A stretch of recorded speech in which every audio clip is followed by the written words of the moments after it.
நாம் நம்மை நமக்குள் தேடும் தெய்வீக உள்ளங்களுக்கு அன்பு வணக்கங்கள். ஆழ்மனம் யூடியூப் சேனலில் இடம்பெற்றுள்ள இந்த வீடியோவை காணும் உங்களுக்கு இறைநிலையின் பூரண ஆசிர்வாதம் கிடைக்கட்டும். இந்த சேனலில் இடம்பெற்றுள்ள அனைத்து பதிவுகளும் அதிலுள்ள கருத்துகளும் இறைநிலை உங்களுக்காக கூற விரும்பியதாகும். எந்த காரியமும் காரணமின்றி நிகழ்வதில்லை. இறைநிலையின் கட்டளையே இந்த பதிவு உங்களை வந்தடைந்துள்ளது. அதனால் தான் இந்த பதிவு உங்கள் கண்ணில் பட்டுள்ளது. இறைநிலையின் அருள் எப்போதும் உங்களின் நற்காரியங்களுக்கு துணை நின்று உங்கள் வாழ்க்கை மென்மேலும் உயர வாழ்த்துக்கள். இன்றைய உங்களுக்கான கருத்துக்களை பார்க்கலாம் வாருங்கள். மனிதர்கள் அனைவரும் மிகுந்த மனித நேயமானவர்கள்தான். ஆனால் தான் அடுத்தவர்களுக்காக செய்யும் ஒவ்வொரு உதவியும் சரியானவர்களை சென்றடைய வேண்டும். எந்த விதமான உதவிகளையும் ஏமாற்றுப் பேர்வழிகளுக்கு செய்து ஏமாந்துவிடக் கூடாது. அதனால் எந்த புண்ணியமும் இல்லை என்று எண்ணுகின்றனர். பெரும்பாலானோர் இப்படிப்பட்ட மனநிலையில்தான் அடுத்தவர்களுக்கு உதவி செய்வதை தவிர்க்கிறார்கள். இப்படிப்பட்ட நல்லுள்ளம் கொண்டவர்களுக்கு இந்த காணொளி மூலம் சரியான விளக்கம் கிடைக்கும் என நம்புகிறேன். தானம், தர்மம் இந்த இரண்டு வார்த்தைகளை அறியாதவர்களே இல்லை. அதனால் 3 கேள்விகளை உங்கள் முன் வைக்கிறேன். இதற்கான சரியான விளக்கத்தை அறிய முற்படுங்கள். தானம் என்றால் என்ன? தர்மம் என்றால் என்ன? இரண்டுக்கும் உள்ள வேறுபாடுகள் என்ன? அநேகமானவர்களின் பதில் அறிமுகமில்லாத மனிதர்களுக்கு தன்னால் இயன்ற உதவியை செய்வதைத்தான் தானதர்மங்கள் என்று சொல்கிறோம் என்று இருக்கலாம். இரண்டும் வெவ்வேறான நிகழ்வுகள். இதை தெளிவாக ஒரு சில அன்றாட வாழ்வில் நிகழ்வுகளை உதாரணமாக கூறி விளக்கமளிக்க முற்படுகிறேன்.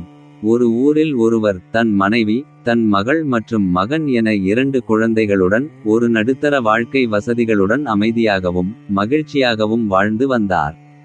குழந்தைகள் 8-10 வயதுக்குட்பட்டவர்கள்தான். ஒரு நாள் கணவர் வேலைக்கு சென்றுவிட்டு இரவில் வீடுக்கு திரும்பினார். அவர் வரும்போது குழந்தைகள் உறங்கிக் கொண்டிருந்தனர். கணவன் மனைவி இருவரும் இரவு நேர உணவருந்திவிட்டு சற்று ஆஸ்வாசமாக பேசிக்கொண்டிருந்தனர். அப்போது மனைவி கணவரிடம், இப்போதுதான் குழந்தைகள் பிறந்தது போல் உள்ளது. அதற்குள் நம் பெண் குழந்தைக்கு 10 வயதாகிவிட்டது, பையனுக்கு 8 வயதாகிவிட்டது என்றாள். அவரும், ஆமாம், இந்த குழந்தைகள் நமக்கு பிறந்தது நாம் செய்த புண்ணியம். எவ்வளவு நற்பண்புகளுடனும் நல்ல அறிவும் உள்ளவர்களாக இருக்கிறார்கள் என்றார். மனைவி, இப்படிப்பட்ட நம் குழந்தைகளின் எதிர்கால வாழ்க்கைக்கான எந்த சேமிப்பையும் நம்மால் செய்ய முடியவில்லை. செலவுகள்தான் நாளுக்கு நாள் அதிகரிக்கிறதே தவிர வருமானம் போதவில்லை என்றார். அவரும், அதை நினைக்கவே பயமாக உள்ளது. எந்த சூழ்நிலையிலும் நம்மைப் போல் நம் குழந்தைகளும் கஷ்டப்படக்கூடாது. அவர்கள் நல்ல வசதியான வாழ்க்கை வாழ வேண்டும். ஆனால் என்ன செய்வது என்று தெரியவில்லை. அதை பற்றித்தான் நான் தினமும் யோசித்துக் கொண்டிருக்கிறேன் என்றார். மனைவி, வேறு ஏதாவது அதிக ஊதியம் கிடைக்கும் வேலைக்கு முயற்சித்து பாருங்கள். அல்லது குறைந்த முதலீட்டில் ஏதாவது தொழில் தொடங்கினால் நமது வருமானம் அதிகரிக்க வாய்ப்புள்ளதாக யோசனை சொன்னார். சரி, யோசிக்கலாம் என்று கூறிவிட்டு இருவரும் உறங்கச் சென்றனர். ஆனால் கணவருக்கோ உறக்கம் வரவில்லை. தன் மனைவி கூறியதை பற்றி யோசிக்கத் தொடங்கினார். சிறிது நேரம் கழித்து ஒரு முடிவுக்கு வந்துவிட்டு அவரும் உறங்கினார். காலையில் எழுந்து தான் சொந்தமாக தொழில் தொடங்க போவதாக தனது பெற்றோரிடம் ஆலோசனை செய்தார். அவர்களும் சம்மதிக்க, தான் தொழில் தொடங்கினால் வெற்றிகரமாக நடத்த முடியுமா என அறிந்து கொள்ள ஒரு ஜோதிடரிடம் சென்று கேட்டார். ஜோதிடரும் அவரது கிரக நிலைகளை ஆராய்ந்தபின், தாங்கள் தொடங்கவிருக்கும் தொழில் நல்ல வளர்ச்சியடைய வாராவாரம் ஏதாவது ஒரு நாளில் 9 நபர்களுக்கு அவர்கள் பசியார உணவு தாருங்கள் என்றார். அவரும் ஜோதிடர் சொன்னதை கேட்டு மகிழ்ந்து ஒவ்வொரு வாரமும் 9 பேருக்கு உணவளித்து வந்தார். சில வாரங்களில் அவரும் தான் திட்டமிட்டபடி தொழில் தொடங்கி கொஞ்சம் கொஞ்சமாக வளர ஆரம்பித்தார். 4-5 வருடங்களில் அவரது தொழில் நல்ல வளர்ச்சியடைந்தது. ஆனால் ஒரு வாரம் கூட விடாமல் 9 பேருக்கு உணவு வழங்குவதை நிறுத்தாமல் செய்து வந்தார். இப்படிப்பட்ட தொடர்ந்த உணவளிக்கும் செயலால் அவரையும் அறியாமல் நல்ல இரக்க குணம் வளர்ந்தது. தொழில் நன்கு வளர்ந்து வருமானம் அபரிமிதமாக அதிகரித்து புது வீடு, ஆடம்பர வாகனங்கள் என மிகவும் மகிழ்ச்சியான வாழ்க்கை வாழ்ந்து வந்தனர். வருடங்கள் ஓடின. ஒருநாள் தொழில் நிமித்தமாக வெளியூர் செல்ல நேர்ந்தது. அந்த ஊருக்கு வந்து பேருந்து நிலையத்தில் இறங்கி வெளியே செல்ல முற்பட்டார்.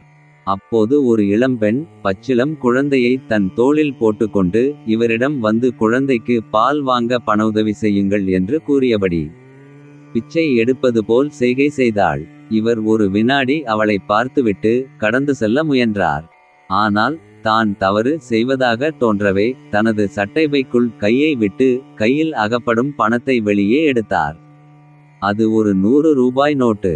அதை அப்படியே அந்த பெண்ணிடம் கொடுத்தபடி, உனக்கு 1000 கஷ்டங்கள் இருக்கலாம். ஆனால் குழந்தையை வைத்து பிச்சை எடுக்கும் கேவலமான இச்செயலைச் செய்யாதே என்று கூறிவிட்டு அங்கிருந்து நகர்ந்தார். இதுவரை நாம் பார்த்த ஒருவரின் அன்றாட வாழ்க்கை நிகழ்வுகளில் குறிப்பிடும்படியான 2 நகழ்வுகளை மட்டும் எடுத்துக்காட்டாக கொள்ளலாம். முதலாவது நிகழ்வாக அவர் தன் குடும்ப நலனுக்காக ஒரு தொழில் தொடங்கி அது வெற்றிகரமாக வரவேண்டுமென்ற எண்ணத்தில் வாராவாரம் 9 பேருக்கு உணவளித்தார். இச்செயல் மிகச்சிறந்த ஒன்றுதான். அதில் எந்த மாற்றுக் கருத்தும் இல்லை. ஆனால் அவர் இந்த அன்னதானத்தை பலனை எதிர்பார்த்து செய்கிறார். இந்த தானத்தை செய்ததால் மட்டுமே அவரது தொழில் வளர்ச்சியடைந்தது என கூறிவிட முடியாது. காரணம், அந்த தொழிலில் அவருடைய பூரண ஈடுபாடும் கடுமையான உழைப்பும் விடாமுயற்சியும் தான் அவர் வெற்றி பெற காரணமாக அமைந்தது. அவர் செய்த தானம் அவருக்கு மறைமுகமாக தன்னம்பிக்கையை கொடுத்தது. ஒரு தொழில் தொடங்கி அதை தொடர்ந்து நடத்தும் போது அதில் வரும் தடைகளும் மனக்கஷ்டங்களும் சில போட்டிகளும் சிலரது பொறாமையால் பல நேரங்களில் நஷ்டங்களும் ஏற்பட்டிருக்கும். ஆனால் இந்த எதிர்மறை நிகழ்வுகளிலிருந்து தான் செய்து வரும் தானம் தன்னை காக்கும் என்ற நம்பிக்கையில் தொடர்ந்து விடாமுயற்சியுடன் செயல்பட்டு வெற்றி பெறுகிறார். எனவே பலனை எதிர்பார்த்து ஒருவர் செய்யும் செயல் எவ்வளவு உயர்ந்ததாக இருந்தாலும் அதை தானம் என்றுதான் சொல்லப்படும். அதற்கான பலனை அவர் பூலோக வாழ்க்கையிலேயே அடைந்துவிடுகிறார். இப்போது இரண்டாவதாக ஒரு நிகழ்வை பார்க்கலாம். தொழில் நிமித்தமாக அவர் வெளியூருக்கு வந்தபோது பேருந்து நிலையத்தில் ஒரு பச்சிளம் குழந்தைக்காக அந்த பெண்ணிடம் பணத்தை கொடுத்தார். அவர் அந்த பணத்தை கொடுத்ததால் அது அந்த குழந்தைக்கு சென்றடையுமா என்று சந்தேகப்படவில்லை. தான் இந்த உதவி செய்வதால் தனக்கு எவ்விதமான நற்பலனை தரும் என்று யோசிக்கவில்லை. உண்மையில் அந்த பெண் சரியானவள்தானா அல்லது ஏமாற்றுப் பேர்வழியா என்ற எந்தவித சந்தேகமும் படவில்லை. தான் அந்த குழந்தைக்காக அந்த பெண்ணுக்கு பண உதவி செய்ய வேண்டுமென தோன்றியது. அதனால் எந்தவித பிரதிபலனும் எதிர்பாராமல் உதவி செய்தார். இதைத்தான் தர்மம் என்று சொல்லப்படும்.